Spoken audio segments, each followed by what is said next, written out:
Hi, welcome back to Post TV from NAB 2011. We're here with Nick Rasby from AJA.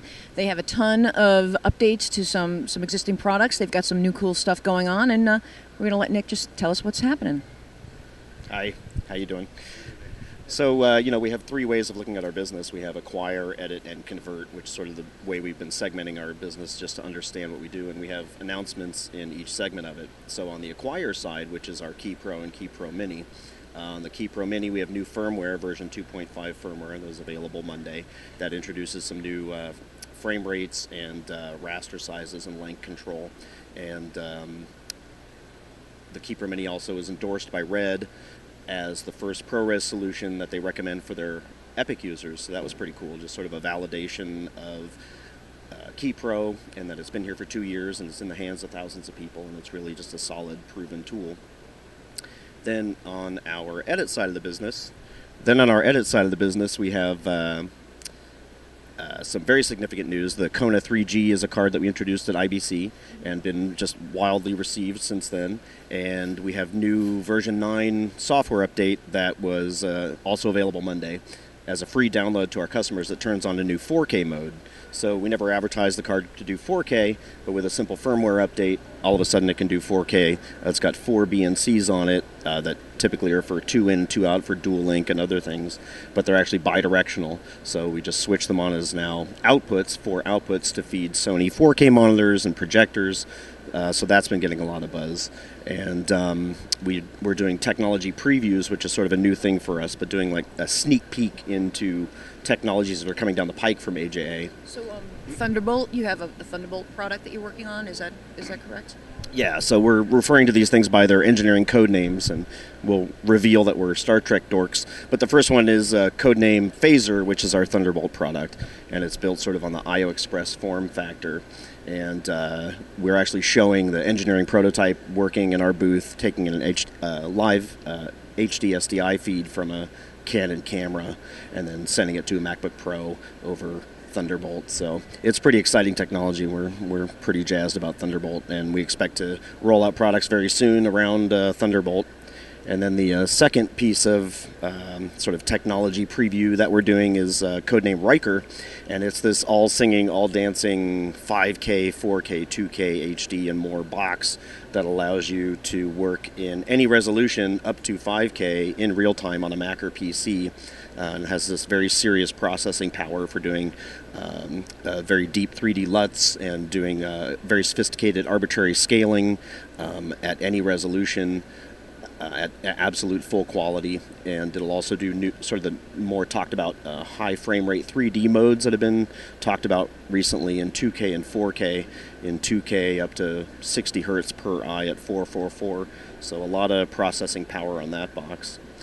So I know that you're also Avid with their 5.5. It's the IO Express. Can you talk a little bit about that relationship? Sure.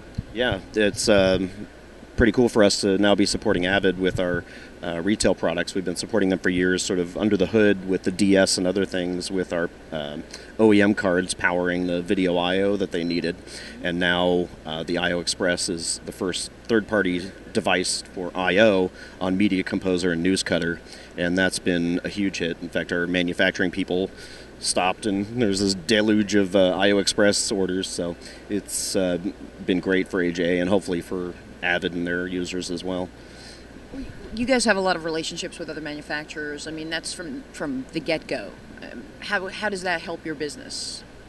Yeah, I mean, that's sort of where we've lived ever since we started our desktop business back in 2001, is we try to just provide tools to existing workflows, so bridging computer to video worlds, et cetera, et cetera.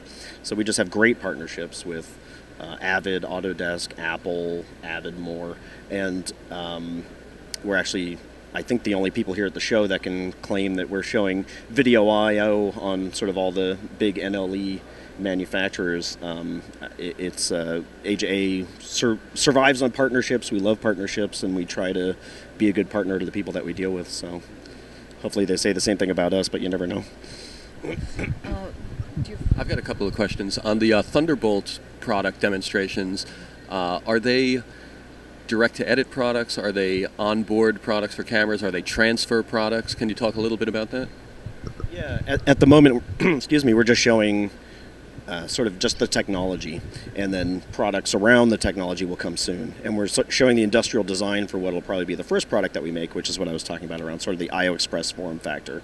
And that'll be pretty much the same thing that you're used to seeing from us with video I/O on Mac and PC, just doing it over Thunderbolt, that very high-speed port. But what's cool is we have 2 Thunderbolt ports, so we support daisy chaining. On Thunderbolt bus, you can have up to 7 devices at full bandwidth, and we didn't want to just be an endpoint and maybe mess up people's workflows and cabling, so you can put us in any point in the chain, and that appears to be fairly unique. So and speed doesn't diminish the more that you have plugged in. Is that correct? Yeah, on Thunderbolt's pretty amazing. Any of those 7 devices are full bandwidth, so it's pretty cool stuff. Will there be a PC equivalent? I know you mentioned IO Express, but a PC equivalent for people that maybe aren't using the Mac systems, because right now it seems Thunderbolt is Mac only. I don't know if it's going to change in the future, but how do you see giving similar performance to somebody who maybe isn't using a Mac workflow? For someone that's on a PC and wanted to do laptop editing, we have the IO Express that does uncompressed over Express card or in a desktop tower. And then on the Mac, the IO Express certainly works in Mac Pro.